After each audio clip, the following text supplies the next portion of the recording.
This is Tech Pulse, the show that keeps you in step with the technological world and one step ahead of everybody else. I'm your host, Hartley Reginald Smith.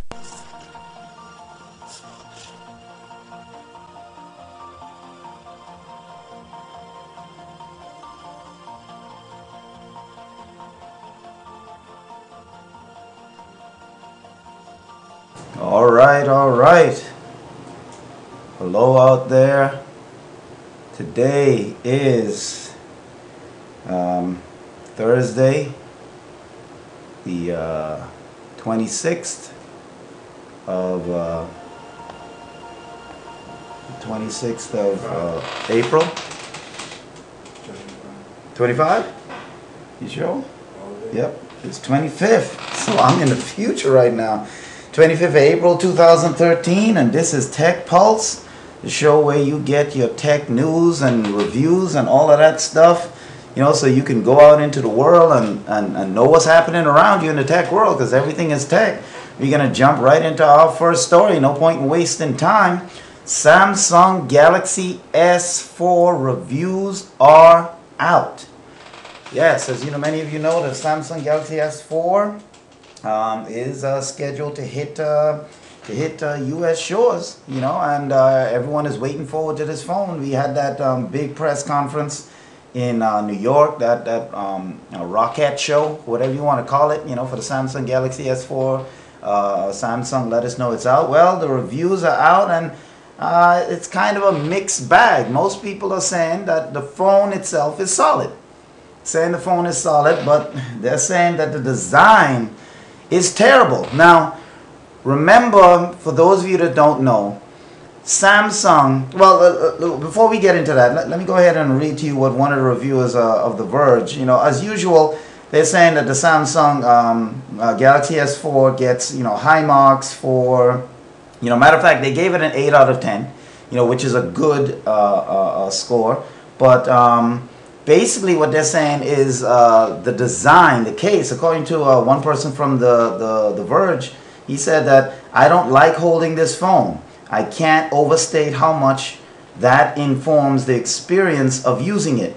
It makes an awful first impression. Slippery, slimy, simple, unpleasant in your hand, he said. My white review unit is completely smooth and glossy with a subtle checkered pattern that looks textured, but is neither grippy nor textured anywhere on its body. Even the silver band around the sliders, which obviously is supposed to look like metal, is plastic. Everyone I showed the GS4 to frowned and wrinkled their nose as if it smelled bad too, before rubbing their fingers on the back of the phone, then handing it back to me. That's the opposite of the standard reaction I got to the HTC One, he said, which everyone wants to oogle and hold. That's going to be huge. There's going to be a huge problem for Samsung, because the GS4 and the One are likely to be next to each other on store shelves, and at least on the first impressions, there's absolutely no contest between the two. Now, what he's saying is that the GS4, forgetting about all the upgrades and whatnot, because he's saying that most phones coming out, most phone contenders that are coming out are going to have good specs inside and whatnot. But he's saying where the Samsung Galaxy S4 is just too slippery in your hand. And he says a lot of people, and I agree with him, a lot of people, when you're using your phone, you don't want to feel like it's going to slip out of your hand. You want that to feel like it's firm. And they're saying the HTC One feels, it grips your hand because it's made of that metal back. It grips your hand. It doesn't feel slidey when you're using it. It doesn't feel like if somebody surprises you or you move quick, it's just going to slide right out of your hand. Now, of course, most people will have phone cases, for their phone and stuff like that. But if you don't have a phone case, you get the phone and whatnot, he's saying that's a huge drawback. Now, if you remember, maybe Samsung is playing it safe, because remember, Samsung got into a court battle with Apple for copyright infringement for the design. Apple said that they stole the iPhone's design, and basically Apple is saying they copied it. They copied our design for their Galaxy S series, and the courts ruled in favor of Apple, and Samsung had to go out and they had to pull the Galaxy S2s off the shelves, and they had to redesign and whatnot, and they came with the Galaxy S3. So maybe Samsung is a little skittish. They're trying to play it safe, but they're saying not necessarily the look of the phone so much as the material the phone is made from. If they had simply just switched to a metal alloy, you know, then the back wouldn't be as slippery, or a rubberized back or something like that. But they're saying that, you know, I mean, the phone is good, you know, but it's just too slippery. And for many users, I mean, hey, because I agree. If I'm going to use a phone, you know, I want to make sure that that phone feels solid in my hand. It feels feels like I can use it. It feels good. It doesn't feel like, you know, it's about to slip out anytime soon.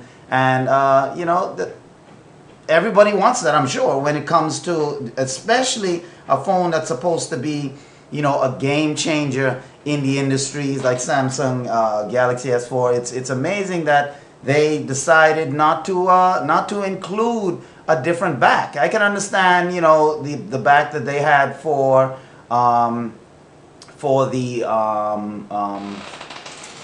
the back that they had for the original Samsung, and then they decided, you know what, you know, let's go ahead and change it, you know. But no, they didn't do that. And I mean, as far as specs and everything, it's what you would expect, you know. So we're gonna listen now to the review that The Verge had on the phone, and so you can get a little better how do we put it, a feel for what the Galaxy S is going to feel like, what it's going to look like in your hand, how you're going to be, you know, dealing with it. Because, you know, a lot of times, you know, it's good to hear about a review or read about a review, but it's better to see it. You know what I'm saying? So let's go ahead and just listen in and see what exactly what The Verge thought of their review here. Let's make sure, I always got to make sure that sound is up. Yeah, looks like sound is going on.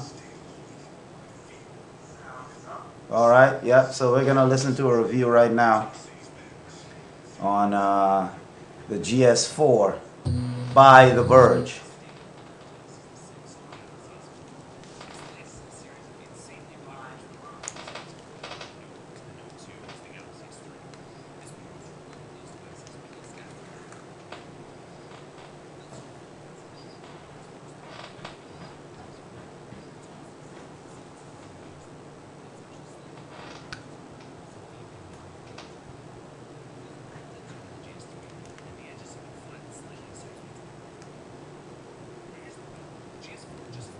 Does not feel like a premium device. It's still made of slimy, slippery white plastic with silver edges and just feels gross to hold. The device itself is nicely ergonomic and it's relatively comfortable. On the player itself. Constantly wiping my hands off when I'm switch. Turn it up on the The player. plastic is dirty and picks up fingerprints like crazy. But the biggest problem is that it just makes the GS4 look and feel far less high-end than the device that the HTC One made.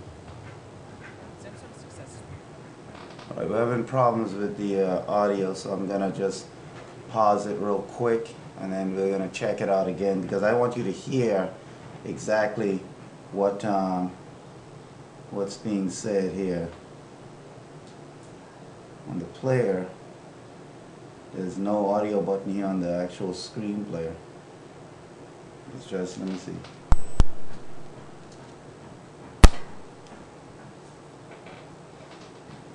Try it.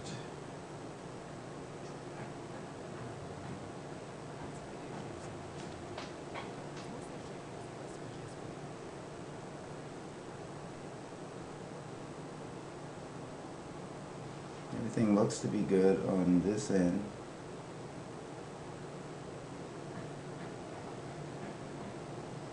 Okay. So, yep.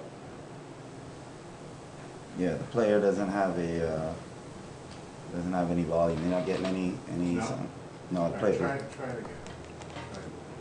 All right, we're gonna play it here. See what. insanely popular smartphones from Samsung, from the Note to the Note 2 to the Galaxy S3. This borrows from all of those devices, plus adds a lot of features and new technology.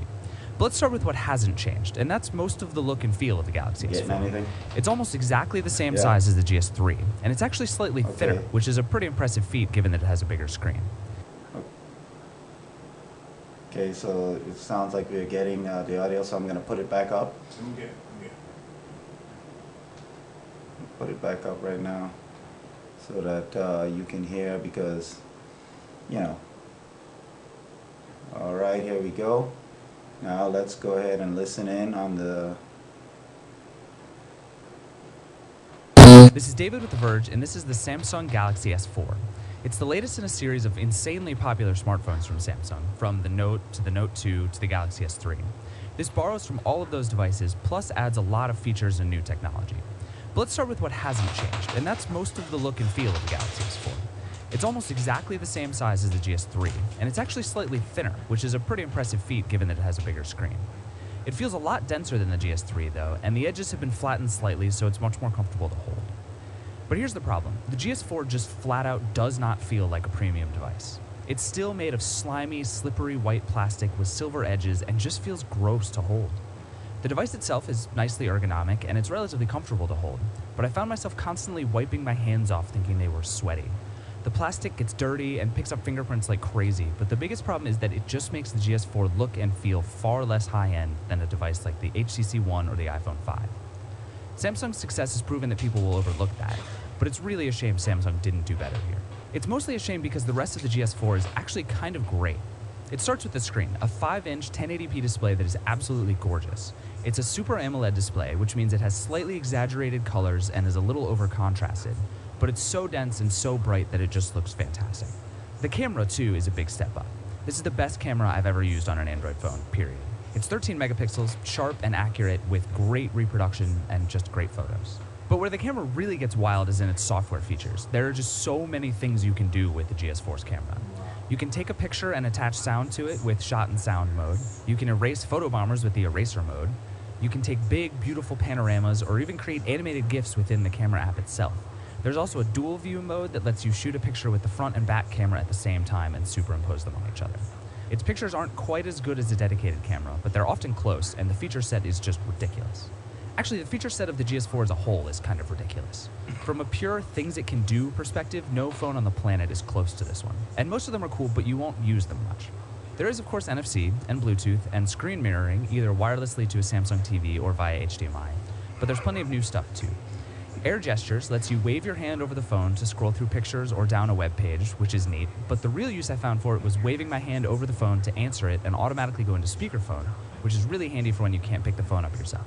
AirView is the same feature we've seen on Note devices before, which lets you hover over a calendar date or email to see a preview without clicking into it, but it now works with your finger. Some of the other features you'll use even less, and I actually turned off a few of them. There are a bunch of eye tracking features, but most of them don't work all that well. Smart Pause pauses a video when you look away from the screen, but it's hit or miss too, and I don't always want it to pause when I glance away from the screen anyway. Smart Stay figures out when you're looking at the screen and keeps it on whether you're reading or watching a movie, but you're probably better off just setting a slightly longer screen timeout in settings. You also get the multi-windowing feature from Note devices, which is pretty handy for reading an email and looking up an address, or texting and watching a video at the same time. Even if you want all these features, it's a lot to learn and figure out. Samsung's Startup Wizard takes a while when you first turn on the phone, and is totally necessary. The company's aware of how long it takes though, so it offers an easy mode that basically strips everything away but big icons and a few favorite contacts. It's for your mom or your grandma to use. Even with everything going, the GS4 runs perfectly. This is a ridiculously powerful phone, and it shows. It plays heavy games well, and even basic things like swiping between home screens or launching apps is smoother than most phones I've tried. It does stumble occasionally in weird places like the gallery, which makes me think Samsung hasn't quite figured out its software. But the vast majority of the time, this phone runs Android as fast as I've ever seen. I used a T-Mobile version of the GS4, and though there is LTE on T-Mobile, I wasn't able to test it since I don't live in one of the small number of T-Mobile's LTE markets. Still, data performance is fast, call quality is solid, and reception is exactly what you expect. Unfortunately, bloatware is also exactly what I'd expect. You get a handful of T-Mobile apps, and when you add it to all the extra Samsung software, there's just a lot going on this phone. The worst offender is Lookout. It's a security app that insists on scanning every single app you download to make sure it's safe and give you a bunch of pop-ups letting you know whether it is or not. And of course, they were all safe because they all came from the Play Store. The GS4 also has an IR blaster, and its Watch On app lets you use it to control your TV and cable box, plus search Netflix and other apps to find stuff to watch. I like the app a lot, and found myself using the GS4 as my remote control more often than not. There's also a big list of apps that I rarely used, but I guess are sort of cool. Group Play lets you sync music among your friends' phones as long as you all have GS4s, or all play a game at the same time, which is pretty cool. Story Album lets you create scrapbooks out of your photos, which is alright, I guess. And on this list goes. S-Health is a particularly cool app, giving you a step tracker, calorie information, and lots of other Fitbit-style health info, but it's going to need some accessories before it becomes really useful. Those are coming, though. So there's a lot going on here, but even with everything turned on and running, the GS4 gets pretty solid battery life. I had no trouble getting through a full day and even partly into the next before the battery died. Though if you do have S-Health running, plus all the crazy software features, things can get a little hairy. Still though, as long as you're cool with charging your phone every night, you should never have any issue with the GS4's battery. So all of this leads me somewhere. I don't really know. I don't know how to feel about the GS4. It's fast, it has a great screen, it has a huge number of software features, and I even really like a lot of them. But ultimately, I don't enjoy using this phone as much as I do the HTC One or the iPhone 5. It feels cheap and chintzy and just unimpressive. Everyone I handed the device to had the same first reaction, and it was never good. All of the elements of a perfect Android phone are out there now, but unfortunately they're still spread across 2 different devices. I think I'd buy a One personally, but I won't blame the millions of people who end up buying GS4s. And make no mistake, there will be millions. That is the complete, unadulterated review of the not the HTC, the Galaxy S4. So for those of you that was wondering, what we were doing, you came in the middle of that. What we were doing is the reviews for the Samsung Galaxy S4 is out, and the reason why I decided to play that clip is because the reviews were it was a mixed bag type review. I mean, the hardware was solid, but yet the design seemed to strike a chord with this guy at The Verge. Just one aspect. Say it again? Just one. Right. Just one aspect of the design. Right. Just one aspect of the design seemed to strike a chord with this guy, and I thought that it would be good for everyone out there to know, because, like he said, millions of people are going to buy the GS4. That's just what it is. But at the same time, it just felt, in his opinion, cheap. Now, my question is this because, like a lot of times when a new device comes out, when they bring out something that's hyped, there's always someone who has to decide looking for the flaws, and they want to be the one person to say, hey, I didn't like this phone, so because everyone else is going to say they love it, they have to be the one. Now, I'm not saying that's this guy. What I'm saying is that's typical. When you have a product that's hyped, when you have a product that everyone is talking about, there's always one person that'll come out and say, hey, nah, man, you guys aren't seeing the full picture. The full picture is that this phone is slimy, it's slippery, it feels cheap. But in the end, all of you out there are just going to have to decide what you like, and basically it has a ton of features, as you saw. It's a very solid phone, it looks good.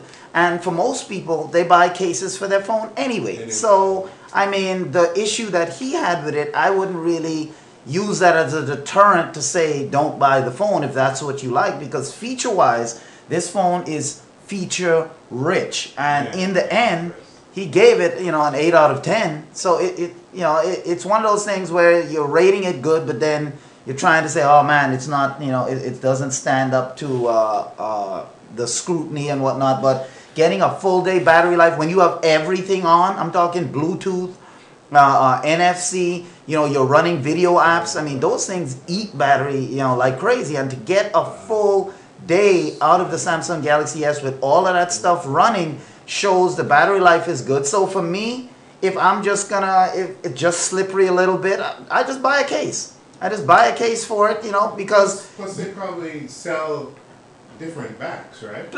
No. The back is what it is. You can't interchange the backs. That's one of the things that Samsung didn't do. But most people get backs for their phone anyway in terms of the covers anyhow. So, I can't see that that's going to be a deterrent. If that's the worst that's wrong with the phone, he says it feels cheap, it feels plasticky. I want it to feel cheap. In my hands. because it's in my hands. And the point is, it gives me what I need. And just to run down just a bit of the specs, just so people out there, the 5-inch, 440 ppi or pixels per square inch, 1080p Super AMOLED screen, as you know, which the Super AMOLED screens have been known to give oversaturated colors. So the greeners look real green, the reds look real red and stuff like that. But I've never found that to make it look unrealistic. It just looks richer.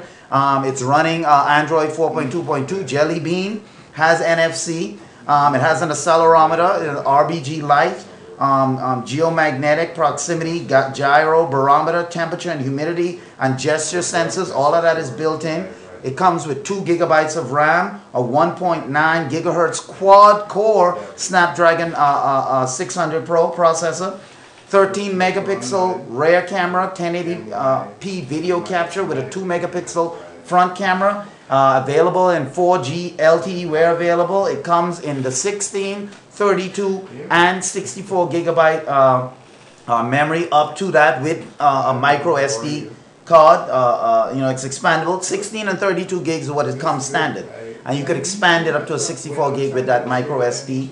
It only weighs 4.6 ounces. It has a 2600 milliamp battery, so that's going to be good. And basically the phone is smaller and slimmer than the GS3. So if you like the GS3, you're definitely gonna like the GS4. The reviews, even though that guy had that one problem with it, I wouldn't let that deter me from buying this phone, because this phone is definitely one of the top phones out there. It's gonna sell millions. It doesn't mean you have to be a copycat or whatnot. It doesn't mean any of that. It just means that if you like a good phone and you want a good phone, that this is the phone that you should I think this is the phone that you should invest in. If you like a good phone, let this be the phone that you invest in, because to me, this phone is definitely high level, definitely high end, and it's definitely gonna go big for Samsung right here. Now, on the heels of that, as we are enjoying a 4-core quad processor, isn't it a 4-core? 4-core processor. You know what I'm saying? That comes with it comes with a quad-core processor, meaning 4 cores, quad-core. In Korea tomorrow, in Korea, the Samsung Galaxy S4 is about to, gonna hit US and Europe, but it's only coming with that quad-core Qualcomm Snapdragon 600 1.9 gigahertz processor, whereas in Korea, the device is announced there is going to be 8-core. They're going to have an 8-core version of the Samsung Galaxy S4, featuring its own 5-octa processor, you know what I'm saying? And this device will go on sale in Korea on Friday, the 26th, which is tomorrow, and it's going to be 8-core. The rest of the specifications on the 8-core device remain the same, which including the full HD 5-inch display, 1080p, running Jelly Bean, just like the one here. So the point is that you're gonna still get that top-notch device if you're in Korea, or for the people that are in Korea. They're still gonna get that top-notch device, but it's gonna be 8-core.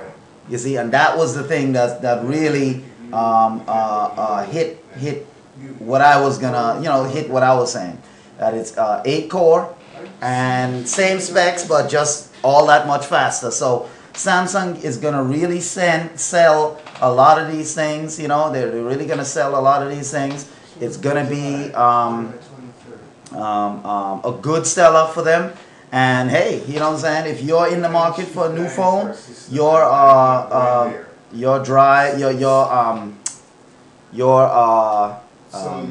contract is up. then all you got to do now is go ahead and pick up that GS4 and don't be shy. You know what I'm saying? Don't be shy, you know what I'm saying, about picking up that GS4 because, hey, I wouldn't. You know, if that's something that you want, you know,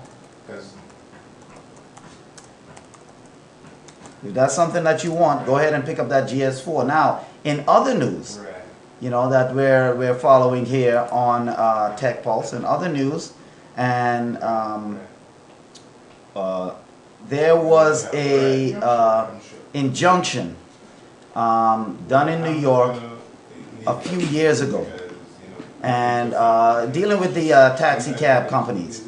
And well, basically what it was that a couple of startups, you know, wanted to use mobile apps for you know, for places like New York, places that rely heavily on cabs, to use apps to you know, for people to call cabs. So they were trying to do away with the curbside, you know, flagging down the cab, stuff like that. They're trying to do and startups like Uber, Get Taxi, and another one is Halo. You know, they wanted to come up with these apps, but various companies, one in particular, I think it's the Lever cab company, they spoke against it. Because what these apps do is they allow yellow cab, what they would do is they would allow people to go into the app and be able to, and I'll give you more details on that just as I finish this right here, and allow people to get cabs from an app, and then the information would go to the cab company, and then the first cab on the scene in that area would get that customer. And a judge recently, just this week, gave taxi hailing apps in New York City the go-ahead after, you know, saying a year-long lawsuit put this thing, you know, on halt. Now, basically, here's the story of it. Like I was telling you, that was just a snippet, but let me give you the details. The story of it is the state Supreme Court judge, Carol Huff, recently dismissed a lawsuit, I think it was Tuesday, that sought to halt the pilot program, which was filed by a group of mostly livery car companies, according to the Associated Press. So the companies that was trying to do this thing was Uber, Get Taxi, and Halo. These are e-commerce companies that came up with this taxi cab app. And the way the taxi hailing app would work is by letting the potential passengers put their location information into the app. You put your location, you know what I'm saying, which is then sent to yellow cabs. The first taxi to arrive on the scene, you know, gets to pick up the customer. It's as simple as that. And according to today's decision, these apps will have 1 year to prove their worth in New York City. So the courts have given them a 1 year, how do you put it, trial period, I guess, to see if these things actually work. Now, according to Associated Press, they say the market will ultimately decide whether this app will rise or fall, obviously. And personally, I mean, I think that, you know, we have to, people should give, you know, the public a choice. If there's a choice between me going on the street and hailing down a cab versus me having an app on my phone, my smartphone, or my tablet, or even a laptop or whatever, and I can put my information in and then get a cab to my location with no problem, then, you know, I mean, that's something that I would like. Before now, taxis weren't allowed to take, in New York, pre-arranged rides, according to the Associated Press. But by the same token, the livery cab company, the cars aren't allowed to pick up passengers hailing cabs. So the livery car companies say that the taxi hailing app is going to cut into their business. It's going to allow yellow cab, they're saying, to tread on their territory. And, you know, they didn't want this thing to pass, but the courts have given it some leeway. So there's a taxi cab hailing app. Obviously, it's going to be in the Google Play Store. I don't know if other companies around the U.S. is going to be using this, you know. But if this app is in the Google Play Store, then I'm sure they have it hooked up to the various cabs, you know, saying in your area. And the good thing is, if I know I need a cab, rather than having to call the cab company or something like that, just being able to open up an app, put in my address, and then that is automatically sent to the cab company, and all I got to do is wait for a cab. I mean, to me, that's good. I mean, it cuts down on me having to call, find numbers or different things like that. And if I'm someone that takes a cab every day, rather than having to, I can have my information stored and just bam, press one button and bam, I mean, that is going to be something that I'm going to have. So for me, I think this injunction by the courts is a good thing to let I understand that the livery cab company is really just trying to they're trying to secure because everyone has to make money, but at the same time anything that's going to stop progress. Now what I think these apps need to do is sync up with other cab companies as well. Just make it open to all the different cab companies, so that people can have their choice. Because if a small startup cab company is trying to make it, I mean, they're gonna have almost the same trouble and not everyone is gonna use this app.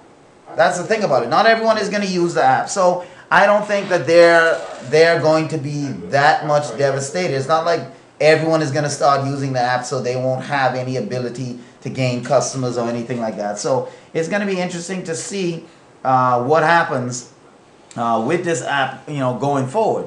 And I know, Devin, you're a man that, lived in New York for a number of years. And do you think you would have a use for an app that allowed you to hail a cab without actually having to be on the streets? You just open up your smartphone, look at the app and press it, put your address in, and just wait on the street corner for the cab to come up because they're already there. Or you would have preferred to have to physically call a cab company and so forth? Well, there's at least several positives to it, but maybe a negative also. One is that let me start with the positives. Right. Yes, it would be great if I could, hail a cab without standing on the street corner, especially in the winter. That's absolutely one. Right. Two, hailing a cab while BLA of culture is an issue in New York. So being able to do it without them seeing who you are is an advantage. Is an advantage because now they just come to the location. They come to the location, pick up whoever, right? Rather than picking and choosing, and that's a huge problem. Right. I've been standing on the corner in my, Armani suit, right, and can't get a cab. Can't get a cab because people in boxer shorts, right, can get a cab before me. So that would be an advantage. But here's a disadvantage: when they come and they see you, you might still lose out after waiting for. They might press that 20 gas. minutes. Huh? They might hit the accelerator. So it's a good thing. It's a good. So what do you think about the livery? I think is pronounced livery. Yeah. Car cab company. Yeah. They were the ones opposing this because they're saying that Yellow Cab is a big cab company in New York, and they're saying that they're gonna get all this business now. They're gonna lose business. They're gonna lose business. But do you think that everyone is going to be using this app? I mean, I don't think everyone is going to use it. You're still going to have a number of people on the streets, walking, doing different things, to where, because, I mean, there's a lot of people in New York, But the issue, here, I can see it right away. Right. The issue is you're cutting into the direct customer. Right. Right? So the direct customer is going to go to Yellow Cab. Right. So the rest has to be split. Right. And already Yellow Cab is probably 70 to 30. Right. They monopolize. Right. And livery is probably 10 and some other companies probably 5 and whatever. So this is not going to just cut into the market or add to Yellow Cab. Right. They're going to cut into the market. So if there were 1 million people doing available across the board. Right. Now it's only going to be 500,000, let's say. Right, So for example. that has to be split between livery, yellow cab, and everybody else. Right. So yeah, it's So probably going to hurt it business. could be a problem. It could be you a know? problem. So I mean, so what I think these apps need to do is make their service available. Try to be make their service available to all the cab companies. You know, so people can pick and choose which cab they want to come pick them up or something like that. You know, I mean, I guess in New York, when you're standing on the corner, you're not worried about which car. If you see a cab, you just hail it down. You're not saying, livery, no. Yellow cab, yes. Maybe, you know, people aren't thinking that on the spot. They just want a cab. So I guess if you put it in an app and people have a chance to choose, you know what I'm saying, which one, maybe, you know, whatever one is first, you know, they click. So it's going to be hard to try to, you know, and that's why it took so long for the courts in New York to allow this app to come here. But at the same time, you know, to make it more convenient, like you said, in the wintertime, for people that, you know, they take cabs all the time and they don't want the hassle of always having to go out and then look and then hail something. They can just put it there and go on the corner and just wait. You know, I mean, there's got to be a way to figure it out to where it's fair, you know, for everyone to a degree. The more I'm thinking about it, is the more I'm seeing why livery might be, or the other companies might be really nervous. Right. Because yellow cab is a statement. It's in other words, livery, they don't have a color. Most of their cars are black. They look like every other car. Right, so they don't stand out. They don't stand out. The only way they can compete usually is they spot the customer waiting and pull over and actually say, do you need a cab? Right. That's how they get their customer that's not direct. Right. Because they can't compete with a yellow cab that people recognize. Right. And the sheer volume. Yeah, and the volume. So when I go out, I'm not looking for livery. I'm looking for a yellow cab. Right. Right. Livery has to come and say, I'm livery, I'm available. You see what I'm saying? Right. So, but chances are you're going to see a yellow cab before them anyway, you know. Yeah. So, you know, I mean, it's just one of those things. We got to see how this thing works out. The courts gave it a 1-year injunction. In other words, they have 1 year to see how to try it out and see how it's going to affect. See how the New York is taking. Will be dead. It will be post-mortem. So then, I guess it won't matter at the end of that year. 6 months. I mean, it takes 6 months. Business dries up. Yeah. In 6 months, you're have done. to switch. Yeah. You can. Yeah. So then maybe the livery car driver is going to have to be more aggressive. You know, they're just going to have to, you know, be there. You know, more aggressive.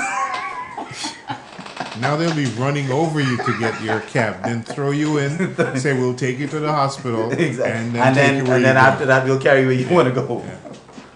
Well, we just gotta wait. Doesn't and see. look good. It doesn't look good. No. But something that looks good right now is Twitter, according to a report, has moved or working on moving to two-step authentication. Now, as you know, a lot of companies now are realizing that having merely a password to get into your account or whatnot is not secure enough for, you know, to keep out hackers and so forth. And Twitter is one of the latest big companies that is working on two-step authentication. According to a report, they say Twitter has a working two-step security solution undergoing internal testing before incrementally rolling it out to users. So they're not ready yet, but they're on the start of it.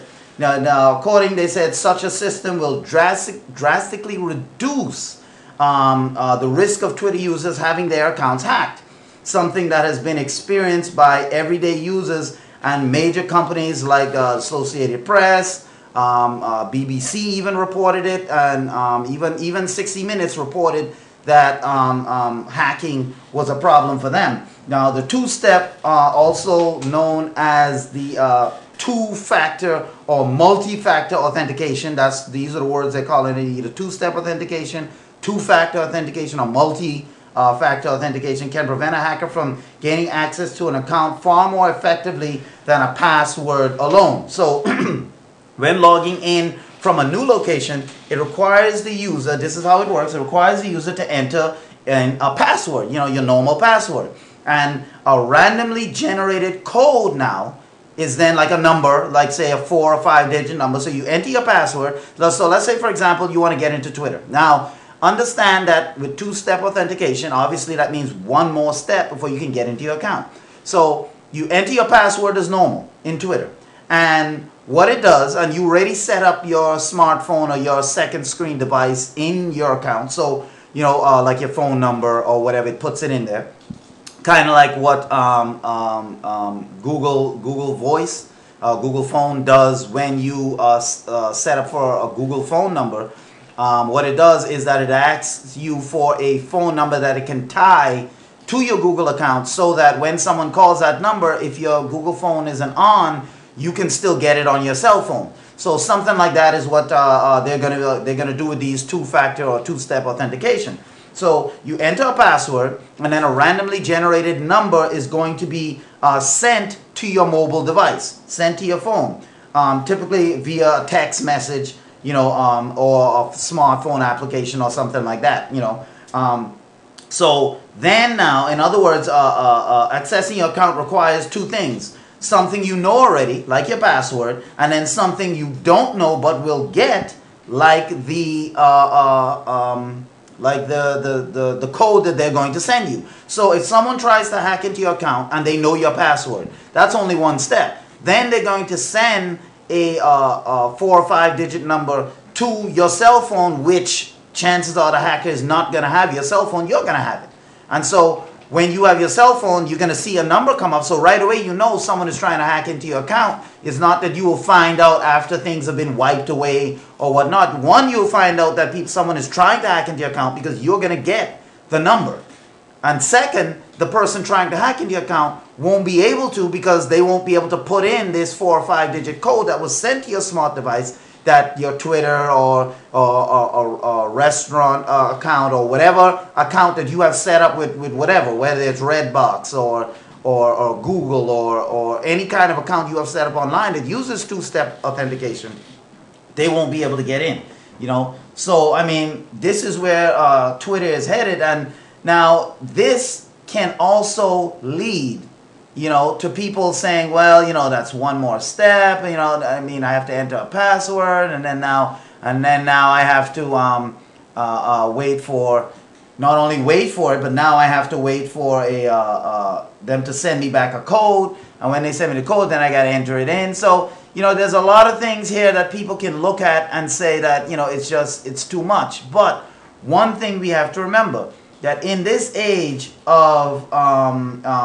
where hacking is so prevalent, you know, and especially when we gave you that security report last week that stated that Android phones were, you know, on the list of things, you know, being hacked and stuff like that, having a two-step authentication in the works. And this is where Twitter is moving to. Twitter is moving to that.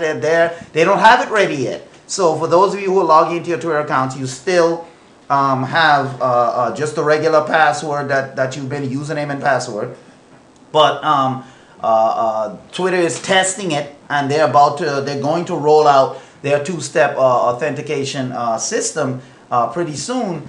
And I mean, Devin, do you think that this is something that we just have to live with as we get more technological, you know, as we get more technologically advanced and people are more tech savvy? Is stuff like the inconvenience of adding another step to my security protection, is that just something I'm going to have to live with, you know, as things go on? Or is there going to be another way around it? What do you think? No. That's not something I'm going to have to live with. No, you will have to live with.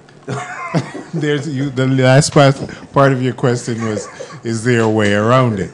No. No. No. So, you know, these are just things that we're going to have to, yeah, we're going to have to put up with. We're going to have to, yeah. If we want to be secure, you know, I mean, because people, the one thing you don't want is you open up your Twitter account, all your tweets are gone, all your follows are gone, because someone has busted in and hacked their way into your account. You know, that's when this two-step authentication doesn't seem so bad. But when you have to actually go through it, that's when people are like, oh man, I don't want to go through that. Come on, man. You know, that's too much. You know, but it's something that in this age that we live in, we have to accept the fact that this is something that we're going to have to deal with. This is not something that's going to go away anytime soon. And one of the people that, a matter of fact, Evan, there is an, shall we say, an alliance that's forming with some companies as far as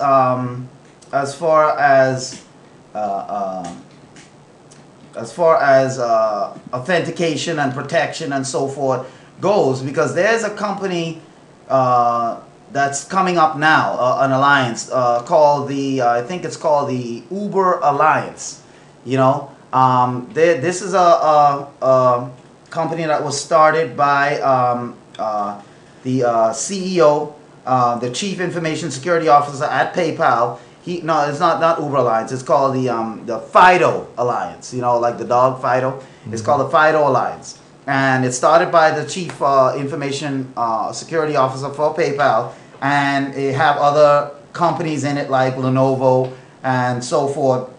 And what they're saying is, what he said is that customers' credentials are easily retrievable by criminals by techniques such as password guessing, you know, credential theft at websites or stuff like that. And he said that FIDO is significant because it helps to move us into a world where credentials are much more bound to the device and is much harder for criminals to get them.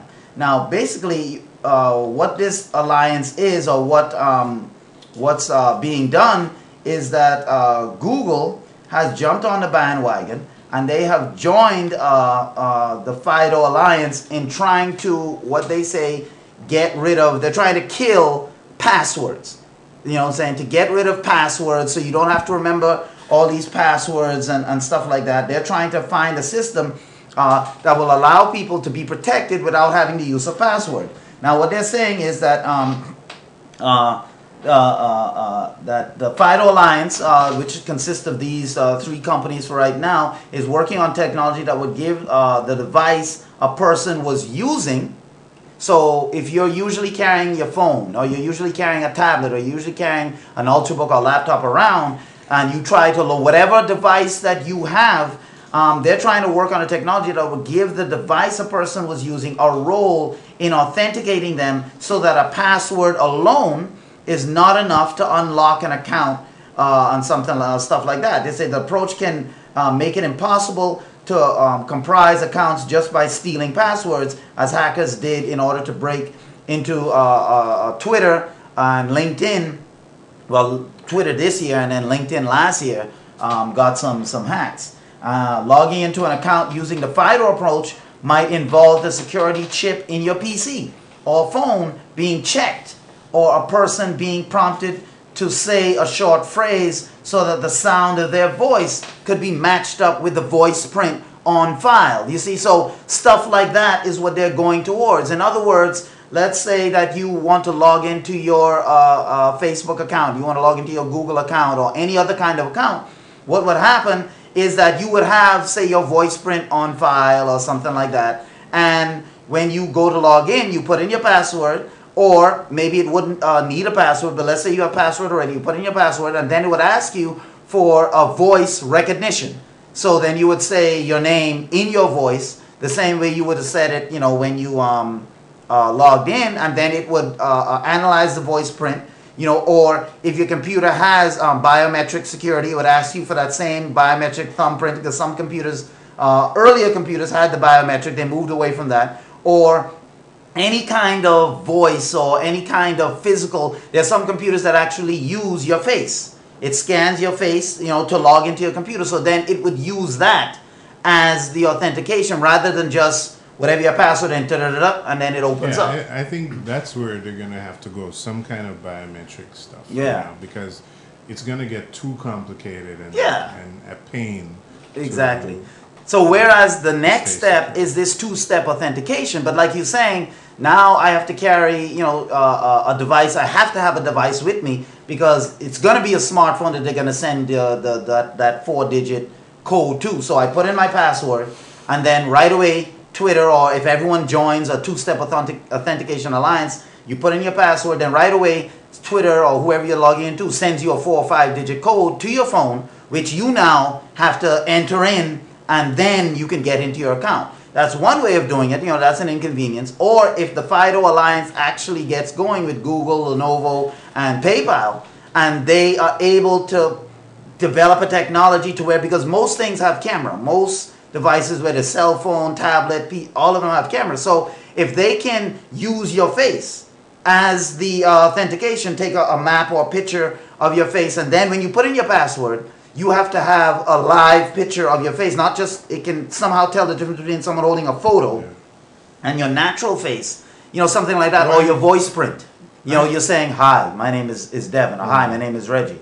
And you put that in your computer, and so when you go to log into your account, it says, it prompts for the voice print. You have to say, hi, my name is Reggie. And if it doesn't sound the same, right away, you don't get in. So these are just other little things. Yes, it might be a little bit more, but, you know, I mean, in high security government agencies, this is normal for people. They have retina scans, they have fingerprint scans, you know, all that type of stuff. And this is where we're going as far as security. You know, because if we are going to, the more information that we get with these devices, and the more technologically advanced we get, the easier it is. The easier it is for people to hack our accounts and stuff like that. So, I mean, if you had to choose between the two, Devin, two-step authentication or this FIDO Alliance that Google and Lenovo and PayPal are trying to start, which one do you think would be, going head-to-head, which one do you think has a better chance of protecting the user from hacking or something like that? I guess the two-step, you know, the more difficult one would be the two-step. But, you know, sometimes the difficulty is more of a problem for the legitimate person, right? Than it is for the hacker. For the hacker, right? They are willing to do that extra work. It's us that want the convenience, that don't want to deal with it. Right, so, right. I don't know. But you bring up a good point, because that's the thing. I mean, usually what ends up happening is that the hacker, you know, is willing to go through. That's why, you know, that's why they're a hacker. They're willing to go through the security breaches they need to get, you know, your information. But this is just one way that makes it harder for them, even though they're willing to do the work, but it also makes it harder for us, you know, the normal consumer who don't necessarily want to go through that work. But hey, that's what that's life, you know, in this world. You know, this is what we have to deal with, you know. So we're gonna take a quick break. And we're going to talk about something that we have been talking about for a long time. Well, not a long time, but we've been bringing it to your attention because this is something that we at Pulse E-Media, we're going to be covering. And it is the Expressions American, it's an event that's going on called Expressions. It's put on by a company called Unique Creations by Liz. And it's being put on June 6th. It's a Thursday from 5 to 9 p.m. Unique Creations, as you see right here, Unique Creations is an event planning company. They plan everything from weddings to birthdays, you know, bar mitzvahs. Whatever you have that's an event, they will plan it for you. And these are just some of the pictures, some of the things that they have done. You know, check them out. They are teaming up with Expressions American Jamaican Heritage Expo. It's also a business networking opportunity. There's going to be hundreds of people there. You know, it's going to be 5 to 9. There's going to be live music, reggae, soca. You're going to have all kind of, there's going to be giveaways. You can enter to win a trip for two. You can enter to win dinners. There's going to be raffles, food. You know, this thing is going to be good. I mean, all around there's going to be all these things, you know what I'm saying, happening with the this event. And if you're in the area, and the area is going to be the Inverary Vacation Resort, 3501 Inverary Boulevard, Lauderhill, Florida. 33319. If you're in the area on Thursday, June 6, 2013, from 5 to 9 p.m., you can come in. Admission is free. Parking is free. This is a multicultural event, the Caribbean American Exhibition. Expressions is what it's called. You can promote your products and services at this event. So if you're a business that's looking to network, you're looking to get more exposure for your business, we at Pulse E-Media, we're going to be covering it. It's going to be streamed live, to at least to thousands of people. It's going to be streamed live. And so if you want more exposure for your business and you want to be a part of the event, you can call Liz at 954-292-6848. And an alternate number is 954-435-4717. Now call Liz and tell her that you have an interest in being a part of this event. Let her know that you heard it right here on Tech Pulse. And we'd like to thank Unique Creations by Liz for her support of Pulse E-Media and Tech Pulse. Now, we're going to head right back into our news stories, because this is what we're here to deal with here on Tech Pulse, news stories. And one of our other news stories, we talk about we've always tried to talk about the video game section of technology. And for those of you that are wondering about Iron Man 3, the video game, we see that it is coming according to a report. Iron Man 3, for those of you that are looking at that, can't wait for that. Iron Man 3 is going to land on Android coming up. Gameloft recently announced that it would be launching its new Iron Man 3 game on Apple's iOS platform, Google Android platform. The good news for Android fans, as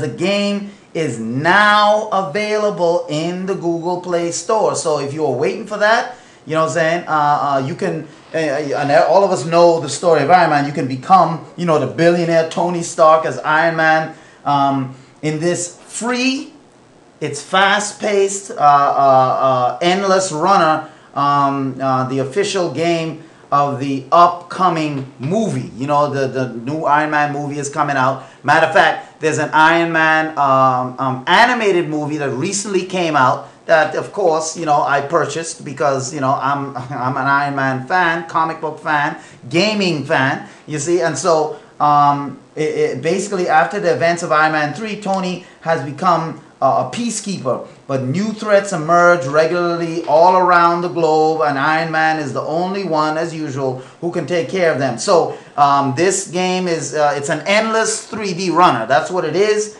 We're going to show you the game trailer here, right here on Tech Pulse. But for those of you that the iOS version isn't quite out yet, but for those of you who have the Android looking for this for the upcoming movie, it's out. It's out in the Google Play Store. And we're going to show you right here the trailer. Let me make sure that I have the sound because, sometimes that's an issue. Let me make sure I have the sound before we get ready to play this. But this is going to be basically, yep, everything looks good.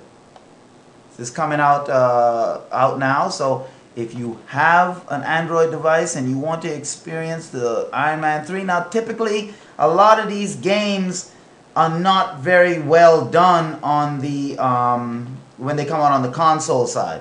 Sometimes as a a game for your iOS device or a tablet or your Android phone and stuff like that, the games are a little better because they're not as complex and they don't require as much. But we'll see if this game is for you. Now here we go. We're gonna play this right now. Let's watch the Iron Man 3 video game by Gameloft.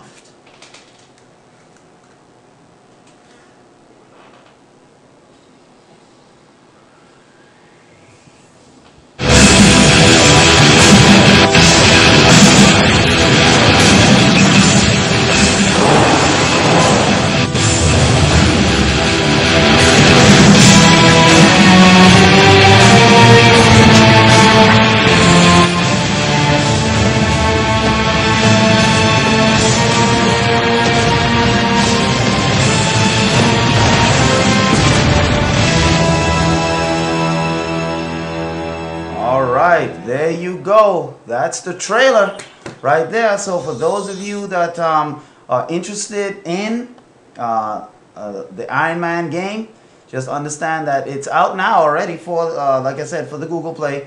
iOS is not quite out yet, but you know, hey, it's out. We're bringing you that news so you know. And on the heels of that, also those of you that have played XCOM for the Xbox and for the PS3 and stuff like that. Now, those of you that have wanted it on the Mac, those of you that have wanted this game for a long time, XCOM is coming. Yes, XCOM Enemy Unknown Elite Edition is coming on the Mac. So if you were looking for this game, I mean, Mac gamers looking for something new to sink their teeth into might be interested to learn that XCOM, as we said, Enemy Unknown Elite Edition is going to be released today for the Mac. Now, the XCOM Enemy Unknown Elite Edition includes Slingshot and Elite Soldier Pack add-on content, all right, as well as the second wave update, which includes a series of gameplay modifiers that add further depth and flexibility to the campaign. So this, you know, you're not just getting the standard version. You're going to get a lot of juicy extras, and we all, as you know, as usual, you know, we got, you know, the trailer here for you to see, so you can see what's going on. I mean, this is going to be, you know, this is going to be, for those of you that don't know what XCOM is, you can take command on the battlefield while you simultaneously develop XCOM's headquarters, train and equip its forces, negotiate with national governments as civilians attacks and abductions work to create worldwide panic. You must outsmart and overpower the enemies, you know what I'm saying, before government funding for the XCOM project dries up completely. Now, this game is available in the Mac Apple Store for $50, $49.99. So this is a very intuitive type game. So for people who like a challenge, you don't just want to be, you know, just running around aimlessly shooting people. For people who like the challenge of setting things up, the negotiation, dealing behind the scenes with all the political aspects of what keeps a planet, you know what I'm saying, safe, and the things it takes, XCOM might be your game. So here's the trailer for what is known as XCOM Enemy Unknown Elite Edition. You know, we're going to show you that right now. Let's pull that bad boy up, you know, in our gaming zone here on Tech Pulse. Elite, remember, Elite Edition. Here we go. Let's get this bad boy powered up. All right, all right. Let's hope we don't peak the system. Let's hope we don't peak that bad boy. Okay. Let's see if we can just get this a little bigger for the fans. Okay, there we go. All right, 2K games.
Oh, yeah.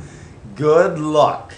I'm telling you, man, if you are interested in this type of game, it is available. I know it says coming soon right there, but that was the trailer. It is available for the Mac. You know, so I mean, if you want a top-notch game, you want a game that's gonna be, it's not just about shooting, it's about strategy, it's about outsmarting the enemy, because Earth is being attacked. So you're not just dealing with a country here, you're dealing with an entire planet civilization that you're trying to keep safe. You have a limited number of troops. You just can't send 1,000 troops in and just, you know, and don't think about it. You have to, and it gives you a feel for what it takes to not only manage a war, but end conflict. You know what I'm saying? The decisions you have to make in order to end conflicts. And so these are the things that, you know, I mean, these are the real kinds of games, you know, coming out. And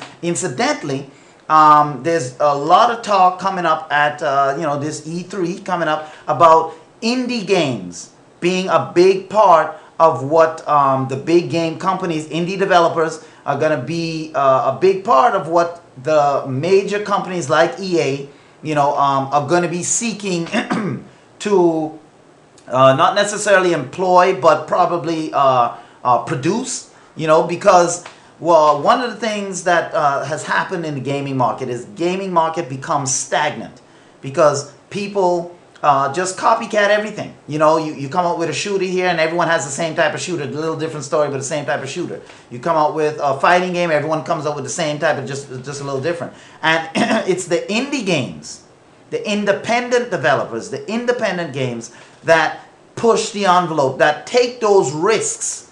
You see what I'm saying? That take those risks because they know that you can't just come out with the same thing over and over and over. The big companies don't want to spend millions of dollars taking risks. And so these indie games that are cheaper to develop, made by independent developers where the big game companies don't have any jurisdiction, they can more make the, you know what I'm saying, make the, take the risk, if you will. Take the risk to do these type of things. So if you're looking for a game, or you Mac owners were waiting for XCOM to come, Enemy Unknown Elite Edition, it has launched on the Mac for $50 in the Mac store. So go ahead and you know, check that out, and I'm sure you will not be disappointed when you check that out. All right. So in other news going on, we talked yesterday about cord cutting and how that is becoming a part of society. And no matter what the cable companies try and do, that is the way sorry, people consume media today, because let's face it, a lot of us are busy, a lot of us are on the go, we're doing 2 and 3 things at once. We don't have time to be home at 5 or at 7 or whatever time certain shows are on. Then came the DVR, where, you know, if I get home at 12, I DVR'd it so I can record it. But sometimes you're at the doctor's office, or sometimes you're at a meeting and things are running late, or you have an hour between appointments but you're not home, and you're like, man, I wish I could watch my favorite show. DVR doesn't help you in the house because that's in the house. And then now you have these devices, these companies like Netflix, like Hulu Plus, you know what I'm saying, like Boxy, like Aereo, like Rabbit TV, that allows you to not only DVR your shows, but allows you to watch content when you want to watch it. So as long as you have a Wi-Fi connection, wherever you are, you can hook up to a Netflix, your Netflix account, your Hulu Plus account. You can bring your Rabbit TV with you. You can hook into Boxy, into Aereo, into all these different services and get your content when you want it. Well, Amazon has realized the power of this, because as many of you know, Amazon has their own streaming paid service called Amazon Prime. That's where you can buy episodes to current shows. You can buy episodes. You can also buy movie rentals, or you can own the movie. You know, and many of you don't know, you don't get a physical disc, but when you buy the movie, it's stored in your profile on Amazon Cloud, in the cloud service, on their service. So in your account, you will have a list of purchases called, you know, like My Movies, or my episodes, My Shows. And as you buy movies, it's in that list. So you can watch it as many times as you want, whenever you want, once you buy it. You know, and it's stored on the cloud. So you don't have to have physical discs in your house or whatnot, or anything like that. It's stored on the cloud. So as long as you have an internet connection, you can connect to Amazon Prime anywhere and watch your list of movies. Well, Amazon knows that streaming, because it's doing pretty well with its Amazon Prime service.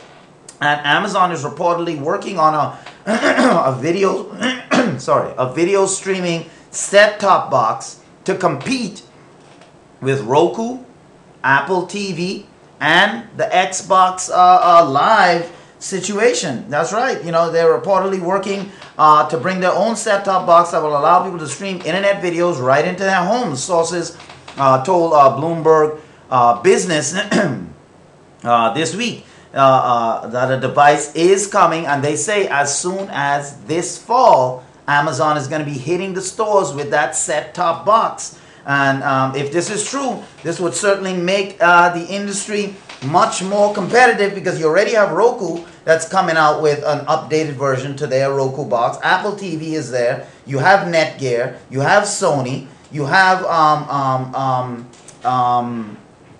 RCA. You have all these companies, and then you have Boxy, you have Aereo TV, and then you have Rabbit TV. So, I mean, this area is increasingly, and now Amazon. Because before, Amazon was just Amazon Prime. You just got your movies, and then you could buy TV episodes, but not necessarily anything free, you know, on the Amazon side. Now they're going to, this fall, come up with something, and they say Amazon wants to go, they're going to go head-to-head with Apple TV, Roku, and Xbox. And if they're going to go head-to-head with them, they can't just offer paid content, because Roku has a ton of free content.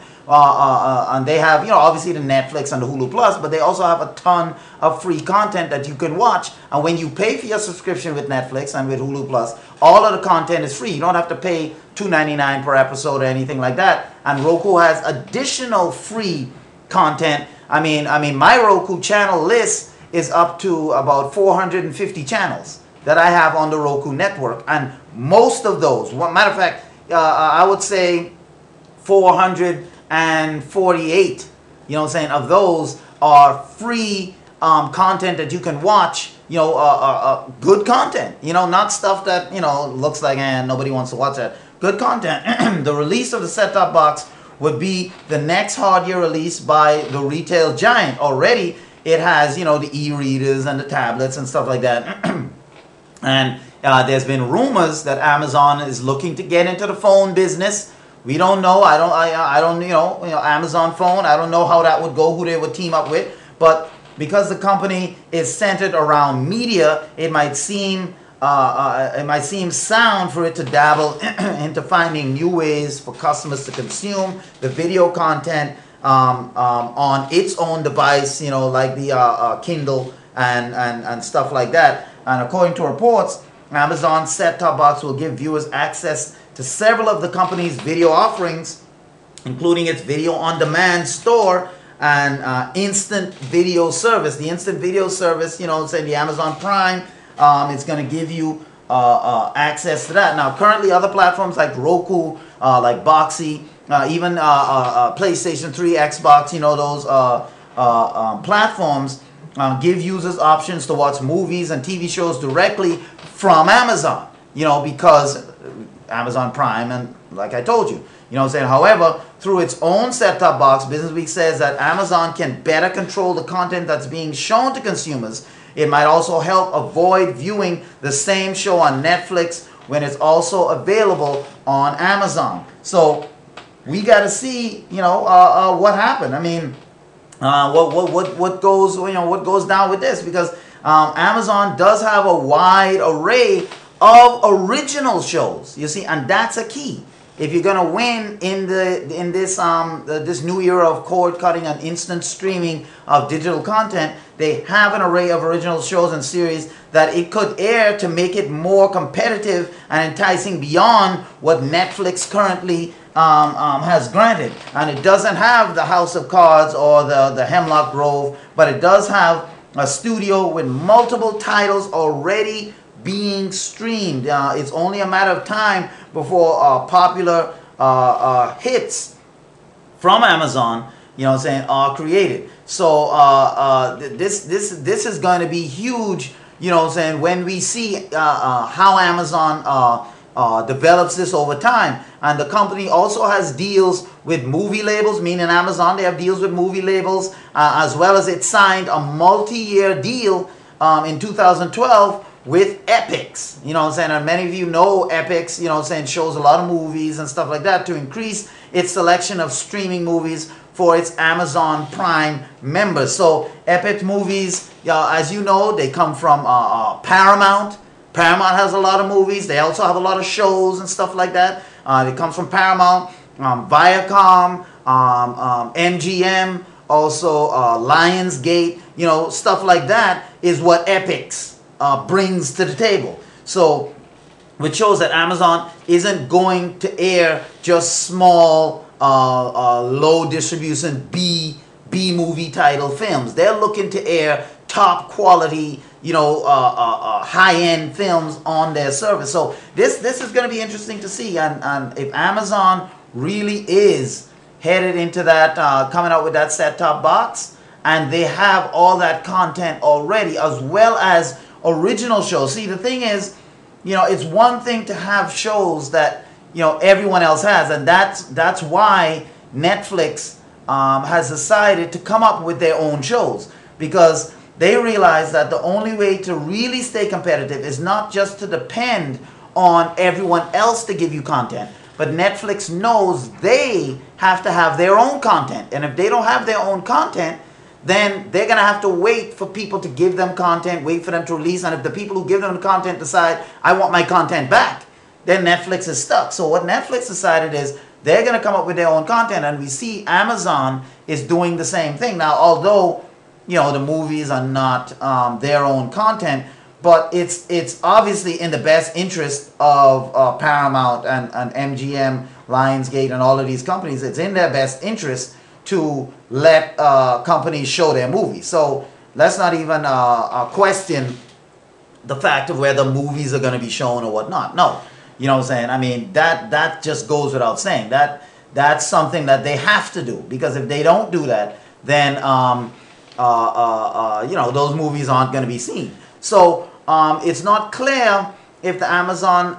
set-top box will somehow integrate with its current line of Kindle Fire tablets, or rumored, you know, like I told you, a smartphone that Amazon may be coming out with. You know, Apple uses Apple TV as a way of being bringing its ecosystem into the living room. That's what Apple uses with Apple TV. You still get all of your Apple content without actually having a computer. You just need an internet. And though Amazon already has its video content on many TVs, you know, they may want to follow the Apple model. Now, Amazon could choose to use Miracast to bring AirPlay-like functionality to its set-top box, you know, and Kindle Fire devices. The feature is a part of Android Jelly Bean. That feature is a part of the Jelly Bean Android makeup, but it's not known if Amazon plans to include it in future versions of its versions of Android. So we're going to have to see how this thing works out. But given Amazon's popularity, now here's where the thing gets interesting, you know, because Amazon is popular. If they were to release a new set-top box, it could mean bad things, to Roku, even though Roku is doing quite well. You know, it could mean bad things for Roku, Boxy, and any other set-top box maker, other than really Apple, who has their own, you know, like ecosystem going, because Amazon currently uses its front page to advertise Kindle devices all the time. So it makes sense that it would use the same space to advertise the Kindle set-top box as well. So, you know, I mean, you're advertising a set-top box on Roku, but at the same time, people who are loyal to Roku, people who like Roku, like me, I like the Roku, I don't necessarily think they're just going to jump ship, because just as you have satellite companies like DirecTV, like Dish, they will have commercials for Comcast. Comcast will have commercials on their network for Dish TV and stuff like that. So, but nobody just says, oh, no one's going to use Comcast because I'm advertising Dish or I'm advertising DirecTV. You know what I'm saying? It doesn't really work that way. So I don't think that Amazon coming up with a set-top box is going to necessarily hurt Roku. The only thing that could hurt Roku is if they, because the thing about Roku is that Roku allows the common man to be able to have a channel on Roku, which is something that Apple TV doesn't do. It's something that Sony doesn't do. It's something that Netgear doesn't do. And I don't know if Amazon is planning to do it, but that's the magic of Roku. Because Roku will allow the regular person, because if you look at a lot of those channels or some of those channels that's on Roku, the programming is local programming. When I say local, I don't mean local necessarily to my area, but just local programming, not high budget programming. You see, and Roku gives the regular man that ability. So if Amazon is more just with the movies and stuff like that, that's a niche, that's fine. But I don't think that they're going to dethrone Roku, because Roku is a different animal. Roku is catering to the smaller man, which no one else is catering to. And so, and Roku gives you obviously Amazon Prime and the Amazon service. It also gives you Netflix, Hulu Plus, you know, all of these high-end, so you get it all with Roku. So I don't see Roku in being in trouble. I mean, Devin, what do you think? Amazon is coming up with this new service. Do you see Roku as, you know, that they're doing something different that the other streaming companies are not doing, and that's what's going to help Roku to stay in the market, stay in the game? Yeah, I think Roku has a pretty good niche going, and it's going to be hard.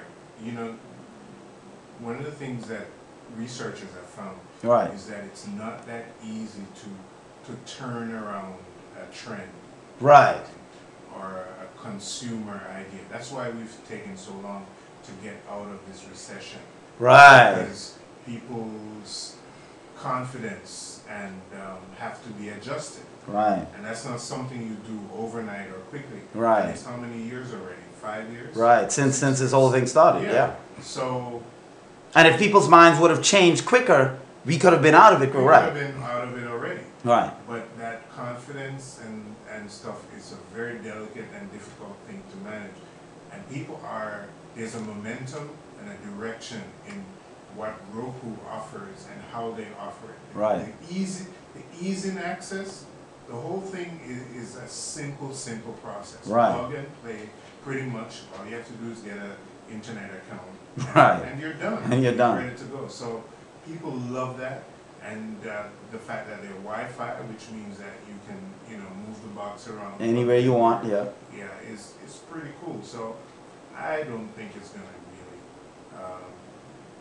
affect Roku significantly. Right. Yeah, I agree, and I think that as we head into this new, like I said, this cord cutter era, there's going to be a lot of players, you know, and a lot of people trying to come out and whatnot. And companies like Roku that were the first to get into this field, you know what I'm saying? Well, there were some of the first after Roku. Then then Apple TV came after that, and then Netgear and all these other cheaper versions who just try to offer. And it hasn't deterred them. And hasn't stopped them in the least. And when you go into a store, we were in the store the other day, and they told us that the fastest selling internet streamer was not Apple TV, it was Roku.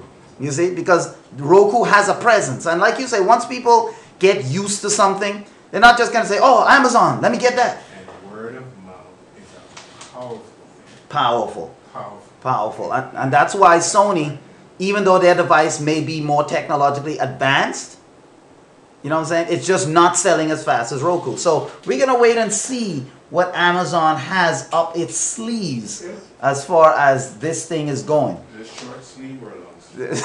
With Amazon, it's kind of a midway sleeve. You know what I'm saying? Right down to the elbow. You see? Now, we have something here that, you know, we like to show. We like to show a few cool products or whatnot. So now we got something for the person who hates washing dishes. You know, they have all of these chemicals come out, you know, that you're supposed to put in your dishwasher, and it's supposed to clean your dishes sparkling, get the germs out, you know, but it's a bunch of chemicals. You see what I'm saying? Well, they have now come up with an ultraviolet dishwasher lamp designed to keep your dishwasher germ-free. No more. You put this bad boy. No more chemicals pouring in. That's gonna kill the germs. But you don't know if the residue is still on your dishes and you eating that, and all of that. No. You know what I'm saying? I mean, we feature some cool products, but this one, you know what I'm saying, the ultraviolet lamp designed to keep your dishwasher clean is definitely one of the more, unique but practical things that you're going to see here on Tech Pulse. And also, not only does it keep it clean as far as germ-free, but also keeps it from bacteria, keeps it from odors, because that's where odors come from when the bacteria is. What you do is you simply, and I'll show you the device. It's not that big either. You simply place the dishwasher lamp on your regular rack that you pull out. You place that bad boy between two dishwasher loads. Put it in there, and a sensor will activate the disinfecting UV light once the door is closed. You know what I'm saying? Once it's closed, then all you have to do is sit back when that light is on. Your dishes wash as normal, like with the normal soap you put in. And studies have proven that 62% of the tested home dishwashers, they tested it, harbor mold. 62%, because people don't clean their dishwasher, get in there and clean it. They don't do that. And these and other microorganisms which are harmful to your health. Are you saying people are nasty? I'm just trying to clarify. Hey, I'm just saying that people are not checking their dishwashers. Oh, okay. They're washing dishes in there, but they're not checking. They just assume that it's washing, so the dishwasher must be clean. But they don't realize that the water that's left after the dishwasher is on, it's still there, and that's where the mold starts building and stuff like that. But and if the dishes aren't washed, immediately too as you put them in, because sometimes people load up the dishwasher, so they'll have the dishes in there sometimes even overnight without running the washer, just out of sight, but it's in there. Yeah. So things like that build up. The UV lamp, they say, reduces germs by up to 99.9%. When that light is on, it reduces germs and ensures that the inside of your dishwasher is permanently hygienic, and unpleasant odors won't develop in the first place because they're not growing. You see? And the disinfecting UV dishwasher light is available for purchase from the Pro-ID website. So pro-idee.com website, and it's available, guess what? For an affordable price. Yeah, you're gonna say, man, now, let me show you a picture of this so you know what you're looking for. How much is this device? You wonder? $100? You know what I'm saying? 120, 150 to keep my dishwasher germ free? Nope. $20. $20 for this device. See, we're not just gonna bring you things. Does the killing performance increase by the number? So I'm buying 3. Does it? Throw 3 of those bad boys in there. So eliminate that 1%, 99. So that 0.1, that 0.01%. There you go. You throw in 8 of them, and then guaranteed. Take care of that. So that's the device right there, as you can see it. It's just, you just put it into your dish rack, and then once you close the door, it senses that the light is dark, so it cuts on now. And as you're washing your dishes, and you leave it in there, you don't take it out or anything, you leave it in there. And as your dishwasher is closed, whether you're washing your dishes or not, once you close that door, the UV light, the illumination, will kill 99.9% of the bacteria that would have grown. Not that's growing, you know what I'm saying, because this one is going to kill it before it grows. That would have grown something so simple. $20, for this technology. So, for those of you that's looking for something that is going to be a help, this is it right here. Now let's head back to some other news. Apple is just one little. It's 1995 UK. That's euros. Yeah. So it's probably 30. So probably about $30. 30 regular. Yeah. Oh, you looked it up to see? Yeah. Yeah. So it said here in my report it was $20. So no, it's 20 pounds. 20 pounds. Okay. So you can get it. Probably about 35 $35, or not even that much. Probably like $30 or so, you know.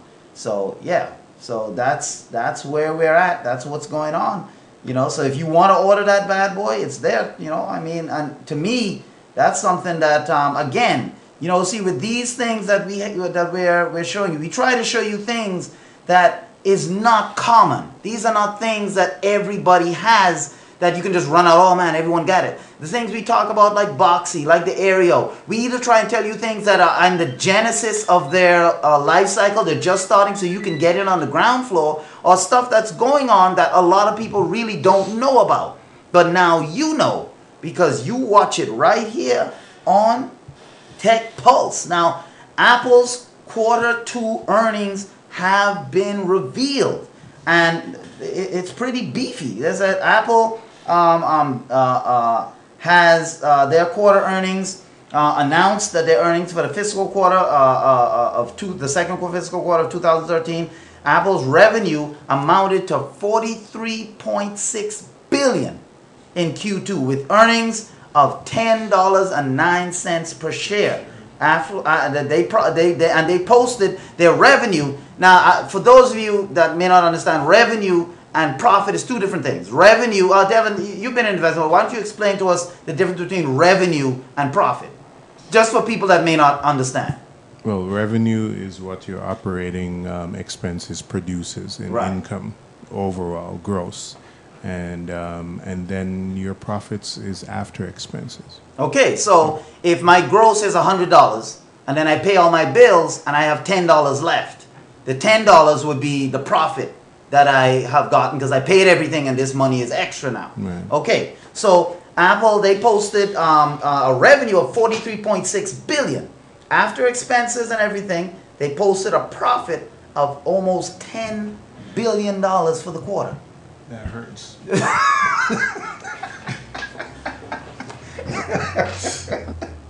I mean, can you imagine that? For the quarter, and this is after rumors. When I say rumors, not rumors, but this is after, because we've talked about it here, you know, on Tech Pulse, of Apple not really being innovative anymore, and they're not really coming out with anything innovative. The iPhone is not the leader of the pack anymore. The iPhone is not the you know, the big dog that it used to be. You see what I'm saying? And so a lot of times, you know, we will say that, well, Apple is really not done, but Apple is, they're not the innovators that they used to be. But yet, they not only posted revenues, because a lot of people say, well, Apple products are expensive, that's why their revenue is $43.6 billion. Okay, but then their profit is nearly $10 billion for just the quarter. For just the second quarter. You know, 10 billion, not 10 million, 10 billion. You see, so I mean, Apple is not, I mean,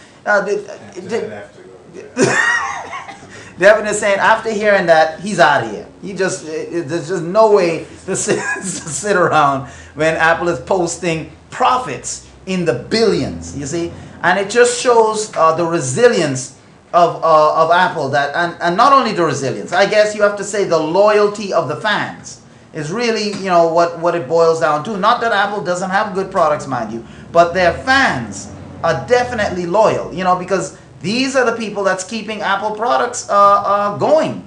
These are the people that's keeping Apple in that forefront. And even though Apple hasn't been as innovative as in years past, sales have been down, you know, in different markets, because the company hasn't sold like the iPod. iPods have basically dwindled down to nothing as far as sales and as far as things like that, you know. But these past few days have been surprisingly turbulent ones for Apple. The company's share price tumbled below the 400 mark just last week to a new 16-month low. So amongst all of this, so it's no surprise to see when analysts weren't quite as bullish on the Apple as they usually tend to be. But yet, Apple able to post this $10 billion profit shows, I mean, Tim Cook said that we are pleased to report a record March quarter revenue thanks to continued strong performance of the iPhone and iPad. He's saying our team's are hard at work on some amazing new hardware, software, and services, and we're very excited about the products in our pipeline. And that's what Tim Cook is saying, that they have a lot of good product coming out. One of them we rumored here is that 60-inch Apple iTV with that iRing and stuff like that. There's also talks about a smartwatch that Apple may be coming out with, you know. And despite the fact that Apple didn't release or unveil any new hardware in the second quarter of this year, which usually Apple has something, as some thought, we thought that Apple would say something about any new product. Device sales were still nothing to sneeze at. As always, you know what I'm saying, we got a more detailed breakdown of how Apple did in terms of hardware this quarter, because they released certain things. So in a nutshell, here are the numbers of what Apple has done in the quarter this year. In a nutshell, Apple sold 37.4 million iPhones during the second quarter of this year, along with 19.5 million iPads. You see, but there's iPads, but there's no longer any word on the iPods, because iPod is basically almost done as far as sales go. I mean, believe it or not, people are just not buying iPods anymore. I mean, according to the numbers, it's way less than 10 million, probably around 5 million or so, which million sounds like a lot, but for Apple, when they're selling close to 40 million iPhones, 37.4 million iPhones, close to 40, and almost 20 iPads, 20 million iPads, that's a lot. And the Mac sales, however, came up short as well. Apple sold only 4 million of them back in the quarter 2 of 2012, and under 4 million they sold this time around. So in quarter 2 of 2012, they sold 4 million, and they weren't able to sell not even 4 million this time. So, there are some, the Mac has really been low. Matter of fact, the iPod sales sold more, than the Mac. Apple's Mac is just not doing, that well. They're going to have to really shake things up with that. They're going to have to really do something to shake it up. But overall, the iPhone is really, iPhone and the iPad is really the products that's really keeping Apple afloat. And that's why many industry professionals were saying that Apple needs that next big product, because Apple is used to having at least 3 or 4 different products that really can generate cash for them. 3 or 4 different streams of income Apple is used to having. They're not used to having just leaning on 2 things, So the iPhone is still pretty strong. We're going to see what happens with the iPhone 5S, with all these rumors of parts and things happening with Apple, as far as companies using their, like Samsung using their chip makers, and Apple having to pull people off of OS 10 to work on OS 7, their mobile operating system. You always have these rumors of delayed, and that their i5, the next iteration of the iPhone 5 is going to be delayed. The problems with Siri, all these different things, rumors going around, whatnot. But still, in the end, Apple is still able to pull out a record quarter, you see. But they are going to have to get more innovative if they want to stay on top. Because if anything, companies like Samsung and Google have shown that people are closing in on Apple. And Apple has to do what it does best, which is innovate. Not necessarily invent something brand new, mind you. That's not what Apple is. Apple isn't a company that will come out with something brand new necessarily. What they are is innovators. They will take something that is there already, that's just mundane, just like they did with the iPod. When the iPod first came out, they weren't the first MP3 players on the market. Now, people may not know that because iPod was so successful. You might think Apple came up with the MP3 player. They didn't, you see. But they made it innovative to where it was cool to have an Apple iPod. When CRTs were looking old and tired, Apple came out with these colorful CRT all-in-one machines that just made it cool to have an Apple. So Apple is an innovating company. They come out with innovative products and innovative ways to use the same products that we have. So Apple has to get back to what it does best, and that is be innovative. And if they do that, I don't see any problem or any reason why they wouldn't be able to continue leading the pack as they have, or even getting back some of that market share that they had before. Now let's take a quick break and thank one of our sponsors known as Ultimate Organics. Yes, Ultimate Organics, the store with over 11,000 organic products for your home and household, from cleaning supplies to air fresheners to pet supplies, pet food, cat food, snacks, treats, powders, shakes, lotions, beauty and makeup supplies. Over 11,000 products. Go to ultimateorganics.net. You want to eat healthy? You want to feel great? They have a wide selection of vitamins, chewables, vitamin drinks, natural energy drinks, and so forth. Anything you could want. Run to condiments. They have olive oils. Run to ultimateorganics.net and browse their over 11,000 products. I'm sure you're going to find something that you just love, and we'd like to thank them for their support of Tech Pulse. Oh yeah, now we're back. We're back in the news, and we're going strong. Now yesterday we talked a little bit about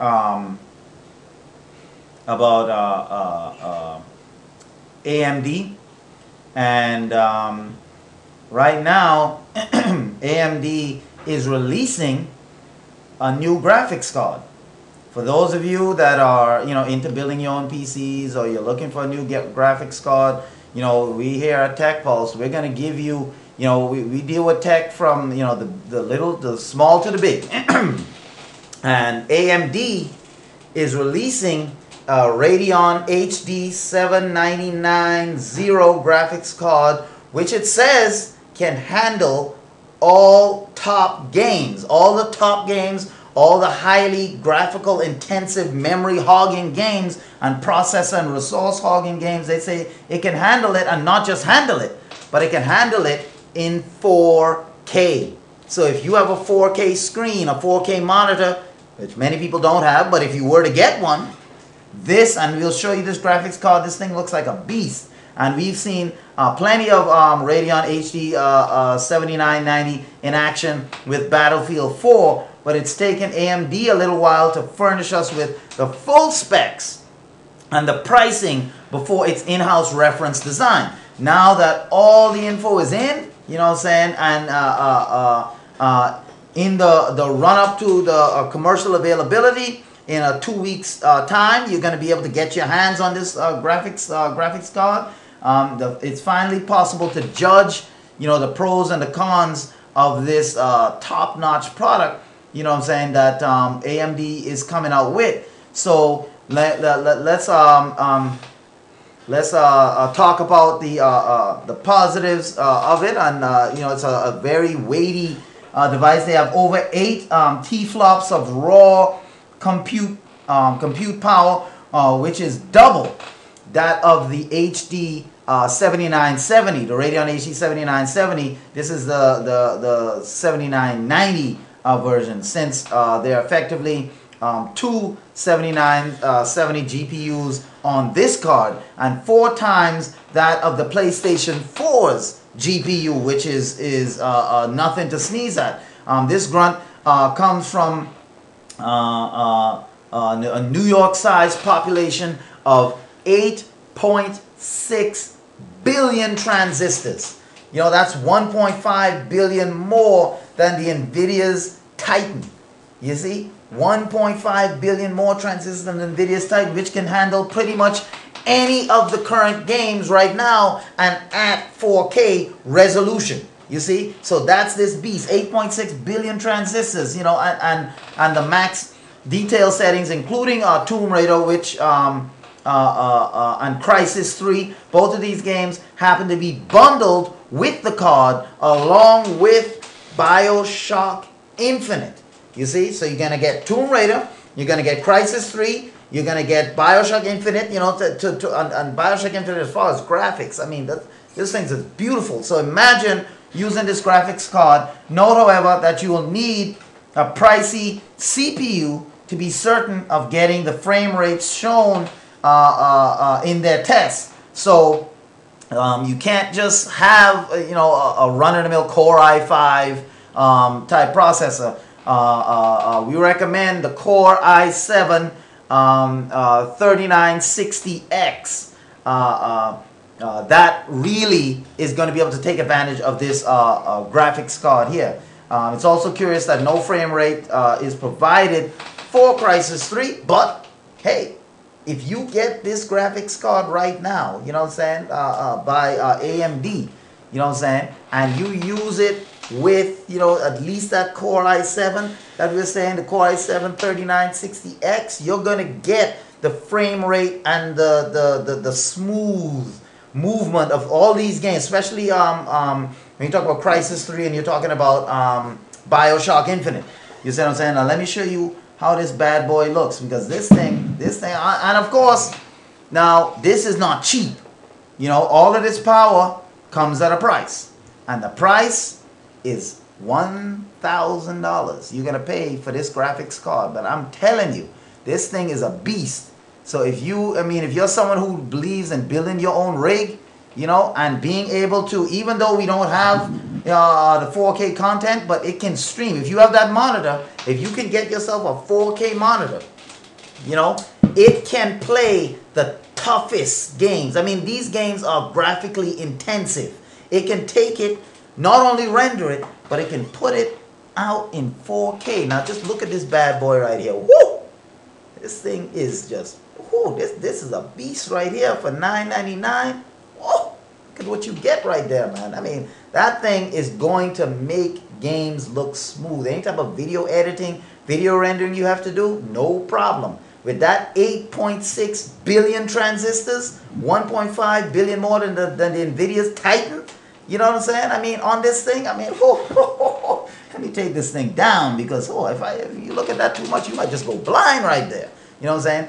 That is the type of graphics we're talking about here on Pulse, Tech Pulse right now. So if you're in the market for a new graphics card and you have a couple of coins to rub together, you know what I'm saying? And money is no object. You want to build that super graphical gaming rig. You know what I'm saying? In your house, the way you can say you got the best of the best. You could run anything.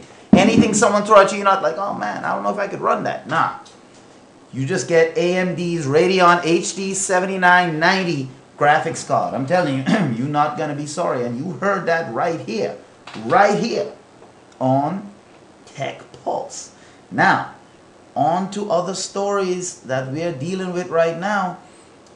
We talked about Apple. We talked about Google. But let's talk about something that, many of us probably wonder about, but we never really think about it, because it's like, man, I don't know if, because you don't really think about it too much, and that's Nintendo.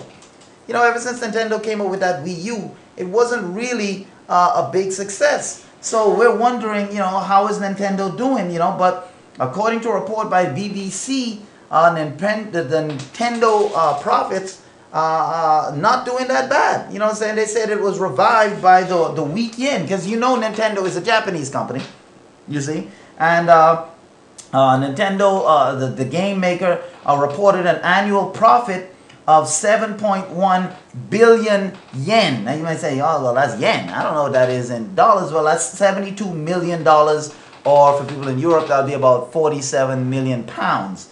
You see, it suffered a loss of 43 billion yen in the previous year, but now it's up $72 million. The company's sales dipped 1.9%, struggling against Sony and Microsoft. As you know, the three battle it out in that 44, because the gaming market is a $44 billion a year gaming market. So Nintendo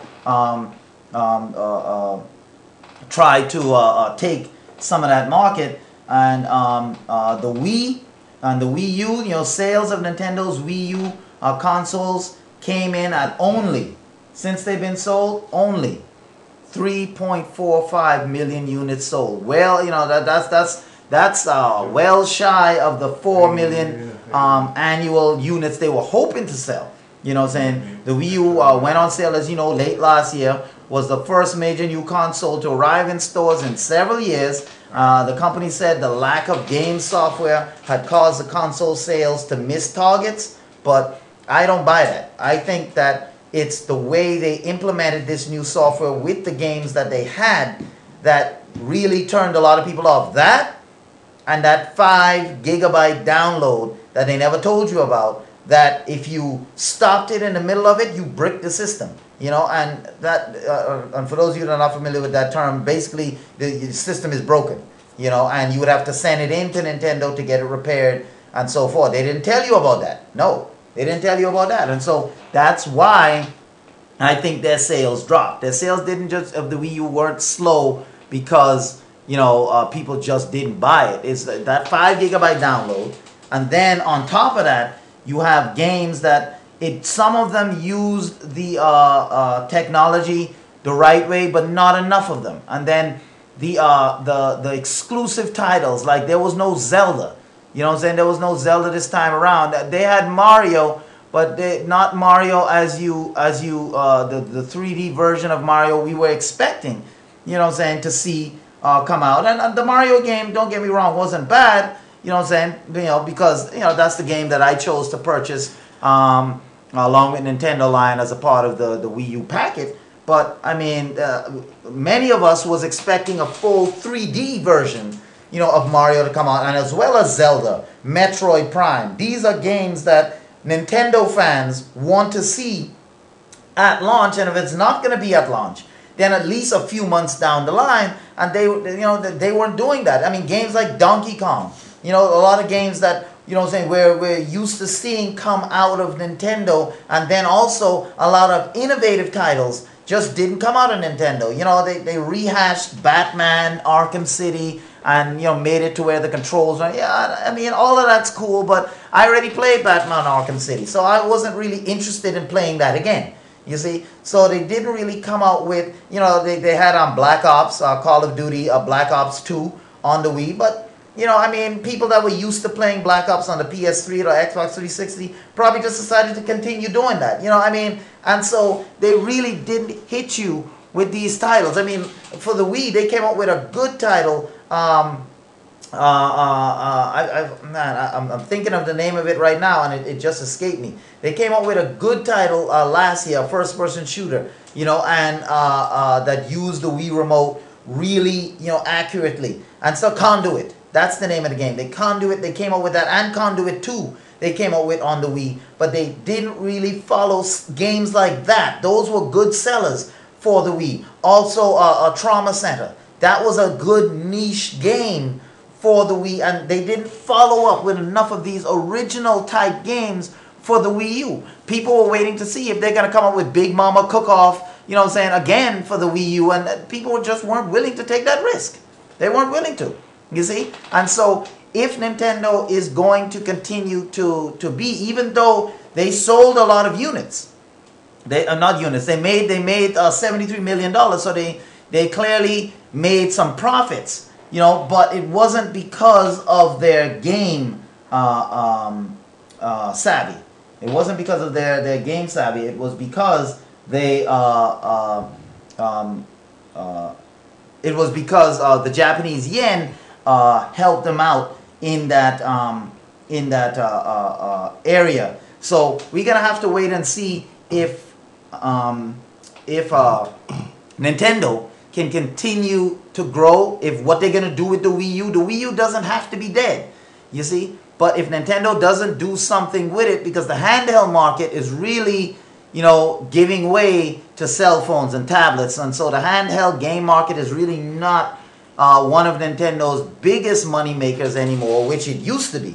So we're gonna have to wait and see what happens with Nintendo as time goes on. And speaking of what's going to happen, one of our last stories that we're dealing with here on Tech Pulse is, did many of you know that Firefox yes, the web browser has come out with has a phone out. Yeah, the Firefox OS developer phones sold out only after a few hours on sale. You know what I'm saying? And more are on the way. Now you're saying Firefox phone. What does this phone look like? Well, we got a couple of pictures, you know what I'm saying, of the Firefox phone. But Geeks Phone, the smartphone OEM startup out of Madrid, put the first Firefox OS developers phone on sale this week, offering the Keyon, that's the name of the phone, for just $119, and the more powerful Peak for $194. Both devices are the first hardware to be offered with the Firefox OS on board, and both devices are now listed as out of stock, just going a few hours after going on sale. The Keyon and the Peak devices are essentially preview devices designed to give developers the opportunity to test out what they can do with the new Linux-based open source mobile operating system before it sees its general public launch this June. So the phone isn't, it's not out yet, obviously, but they wanted to see how it would do. You know what I'm saying? And in the initial countries that they released this Firefox phone, you're wondering, well, where is it? Well, that's because they released it initially in Spain, Brazil, Portugal, and Venezuela. The Geeks Phone device are modest in terms of their hardware specifications, but the Firefox OS will likely be positioned as more of a mid-type market phone. So will we see this phone here in the US? I don't know. The 119 Keyon, and that's the unlocked price. So you can buy this phone, unlock it, and use it. Well, not unlock it, it comes unlocked. So it has a 1 gigahertz Qualcomm Snapdragon processor. It offers 3G Edge cellular connections. It has a 3.5-inch HVGA screen with a 3 megapixel camera. It's got only 4 gigabytes of onboard storage, and 12 megabytes of RAM. So as you can see, this phone is not going to shake the market, but it does offer micro SD card slot for capacity expansion, and the $194 Peak has a 1.2 gigahertz, so not that much faster, but it's a dual-core Snapdragon S4 and a 4.3-inch QHD IPS display with an 8 megapixel rear and a 2 megapixel front-facing camera. Otherwise, looks pretty similar to the Keyon in terms of specs, and both the devices were sold out. The online magazine Next Web reported that they did sell out, and a Geeks Phone is aiming to be able to fulfill orders at a rate of about 5,000 per day. And a call they made to the offices revealed that the company is working hard on getting more phones back in stock and hopes to have them on sale again before the end of this week. Hopefully, they're saying by Friday. They say demand has been tremendous so far, a company rep told me. So told the people at the Next Web. So here's a few pictures of the phone. If you're looking for a cheap midway unlocked phone, and you're looking for something that's new, you're looking for something that not a lot of people are going to have. Now, granted, this phone is not, and I'm going to repeat, it's not a high-end phone. So, but if you're looking for something that's going to be different, you see what I'm saying? Because the phone is released in those various other countries. If you're looking, you can go to the company's website, and I'll give you the name of the company here in a minute. You can go to the company's website and place your order for this Firefox OS phone. You know what I'm saying? Because that's what it is. It's a Firefox OS phone. So if you're looking for something, and at $194, the unlocked version at $194, I'm telling you, man, that could be something good. You want to have a phone that nobody else has here in the US, that nobody's even thinking of having. They're looking at it and they say, well, what's your operating system? Android? You tell them, no, Firefox. I'm like, Firefox? How is your operating system Firefox? I didn't know they had a phone. Exactly. You see, that's the point. You didn't know, but I knew, because where did I hear that? right here on Tech Pulse. So if you want to, you know, wow your, well, not wow your friends necessarily, but if you want to just have something different, you see what I'm saying? You know, just go to Geeks Phone. That's the name of the company, Geeks Phone. They're the ones that's coming out with this thing. Spanish company, manufactured by a Spanish company, Geeks Phone. You just go to their website, you know, place your order for that unlocked phone, and you can use it right here in the U.S. I'm telling you, so there you go. But it's a mid-range phone, so don't expect that this phone to be something that's going to blow your socks off, but it will be something that you can look at other people and say, you don't have this, and I do. You see, if you want to go that route. Well, we reached the end of another Tech Pulse. We want to thank everyone for joining us. Once again, we hope that you've been informed of all the various tech news we have. Tomorrow we'll be back with another slew of tech products. Thanks for joining us. And as we say here on Tech Pulse, we'll see you tomorrow, God willing. Peace!